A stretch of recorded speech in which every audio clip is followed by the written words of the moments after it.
On va dire que c'est pas toi qui fais une blague, tu comprends plus. Hein. Voilà. C'est une blague. Ah ben,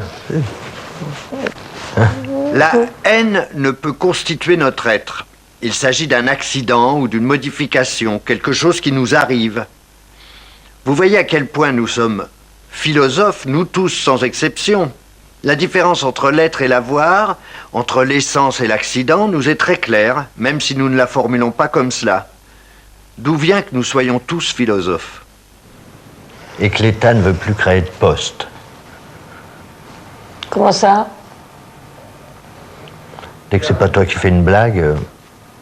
C'est la grandeur de Marx d'avoir montré que la question de l'être, le rapport entre l'être et l'accident, n'était pas seulement l'affaire de quelques sages méditatifs qu'on appelle philosophes, mais l'affaire de tous.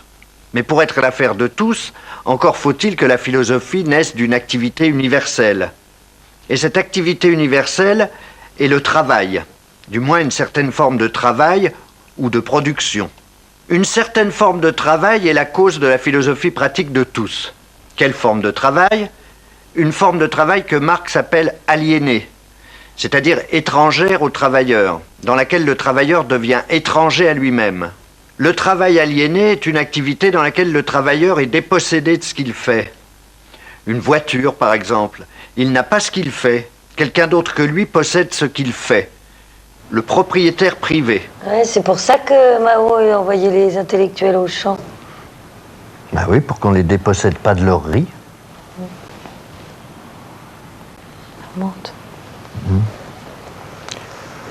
Dès lors, la propriété privée est l'expression sensible du fait que l'homme devient objectif pour lui-même et un objet non humain étranger à soi-même. Donc ce que nous avons détermine ce que nous sommes. Mais comme nous sommes étrangers à nous-mêmes, nous l'ignorons. Nous croyons que notre être est pur de ce que nous avons. Ah, tu veux dire que mon être n'est pas pur de ma grippe? Voilà. Non, mais je plaisante pas. Ah bah... Bon.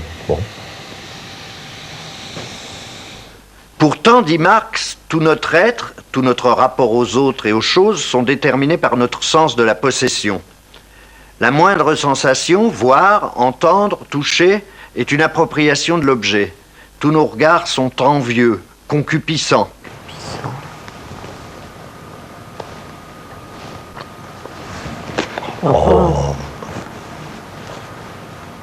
Tous nos regards transforment les objets en possession possible ou réelle.